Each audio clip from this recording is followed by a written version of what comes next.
This is John Assaraf, New York Times bestseller of Having It All and The Answer. Now, one of the things that I hear about all the time from people around the world is how frustrated they are that they haven't achieved their goals. And so some people are dealing with, whether it's fears, some people are dealing with doubts, some people are dealing with self-confidence issues or certainty issues. And one of the things that I want to share with you is a story, actually two stories that tie into each other that I think you'll find really interesting. When I was in my early 20s, one of my mentors looked at me and he said to me, he says, "You keep telling me that you want to become a millionaire. You tell me you want to have a nice lifestyle, you want to give to charity, and you want to be healthy, and you want all of these things." And he said to me, he said, "But my question that I have for you is this." He says, "Are you interested in making those dreams and goals a reality, or are you committed?" He says, because everybody has goals and dreams. Everybody has things that they want to achieve that are greater, bigger, or more rewarding than what they're achieving or doing right now. And when I asked him, what's the difference between interest and commitment, he said to me, when you're interested, you'll come up with excuses. When you're interested, you'll come up with all the stories and reasons and the doubts and the fears and all of the precedents that you have in your life, the facts from the past, to basically stop you from growing and doing what it takes to get to your next level of success. And as I thought about it, he was right. I had limited my own success based on thinking that because I didn't go to college, I wasn't smart enough.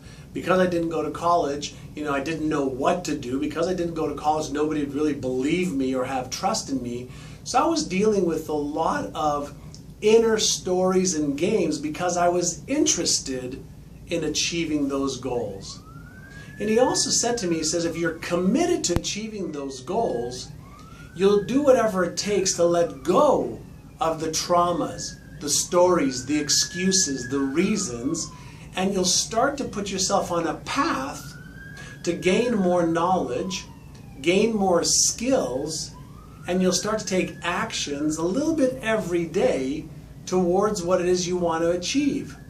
So he had me write out my goals, and then he had me ask myself this question: what do you need to believe about yourself in order to achieve those goals?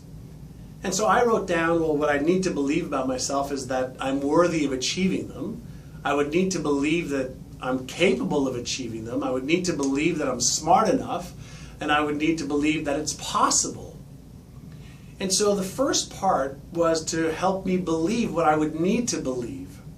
The second part, he said, well, what do you think would be 3 things that you could be doing every day to move towards those goals?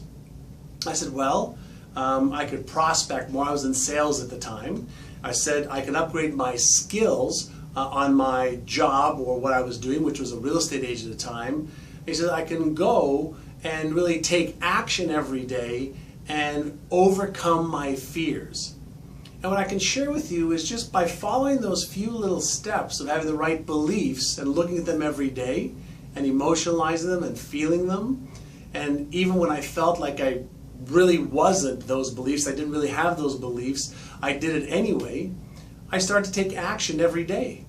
And I started to see an increase in my income and my health and my relationships, and everything else started to fall into place. That's because I was willing to pay the price of discipline instead of being regretful. Now, I share that with you because just recently my son Noah, who's 16 and a half years old, is a wonderful, loving, beautiful young man, had the opportunity to play lacrosse at a few different universities in about 2 years that were recruiting him. And as he was making his choices for which university he was going to play for, he was really looking at the bottom of the barrel as far as which universities wanted him, as opposed to one of the top 5 schools that was trying to recruit him. And when it came time to making a decision, he was really leaning towards the bottom of the barrel. And I asked him, why would you settle for less than what you're being offered? When he was really honest with himself and with me, he said, well, I'm afraid that they're setting too high of a benchmark for me. He says, I'm going to have A's and B's in every class. I'm going to do well on the field. I'm going to do well in school. And he says, I'm a little bit afraid. I said, well, why don't you put yourself in the place of, in 5 years or 10 years, which university do you wish you would have said yes to? And he said, well, I would take the #1 university, which is one of the top 5 schools in the country for lacrosse. I said, well, why don't you make the commitment to doing that, and then let's work on overcoming the fears, and let's work on overcoming anything that's holding you back from doing that. And he thought about it for several weeks. And he finally came back, and he says, Dad, I'm going to choose University of Maryland, which is what he chose. And what I can share with you is he went from being interested in doing well to being committed. And the minute that he made that commitment, he started waking up in the morning, driving himself to school on time. He started doing his homework every single day, which we were having a challenge with him doing before. He started handing in his homework, which he wasn't doing before. He started exercising. He started working out. He started to see the results of his decision to make a commitment to a university 2 years from now. Now, why am I sharing this story with you?